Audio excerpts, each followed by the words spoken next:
Hi everyone, today I'm showing an egg fried rice recipe video. Egg fried rice is actually one of my favourites. I order it every time I have Chinese takeaway and it is so simple to make. So what you're going to want to do is use old rice. So I'm using a day old rice that I have in the fridge. I'm going to go ahead and add in about a tablespoon of olive oil into a very hot pan. And then I'm going to go ahead and beat 2 eggs together. You don't need to season the eggs at this point. All you want to do is make sure that they're thoroughly mixed together. Again, I'm just swirling my oil in my pan just to make sure that it's all touched by the oil. Obviously a wok would be better, but I don't have one, so I'm just gonna go ahead and use a frying pan. And then I just add in my egg. And you're basically just gonna wanna swirl that around in the pan and just let it like set for about 20 seconds.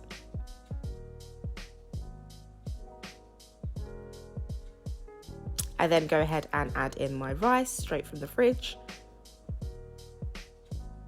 And then you're just gonna basically mix the egg into the rice and break up the rice as you go. Because the rice is a day old, it's gonna kind of like clump together a little bit. So you just wanna use your wooden spoon to break the rice particles apart and mix the egg in.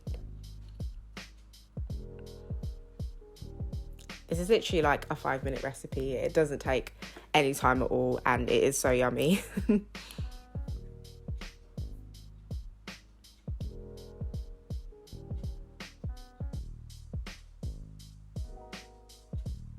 So once you've thoroughly mixed your egg in, you're going to go ahead and season. So I'm using half of a chicken stock cube. I like using chicken stock, but you can go ahead and use salt if you don't have a chicken stock cube.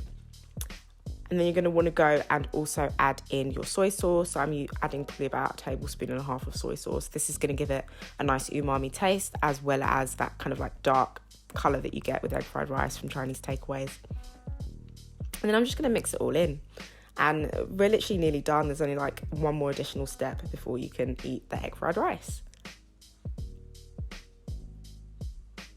So last but not least, you're going to want to turn off your heat and add in some toasted sesame oil. So I think this is what really gives it that flavour, that nice sort of Chinese takeaway flavour. So I probably add between half of a tablespoon to a tablespoon of sesame oil and mix that in, and it's just going to coat all of the rice, get grains, and give it a nice flavour. And that's it, guys. That is literally egg fried rice done. You can have this as an accompaniment to loads of different dishes, chicken dishes, beef dishes, fish dishes, whatever you want, or literally just eat it on its own like I do sometimes. It's so fast. Please let me know what you think in the comments below, and I'll see you in my next video.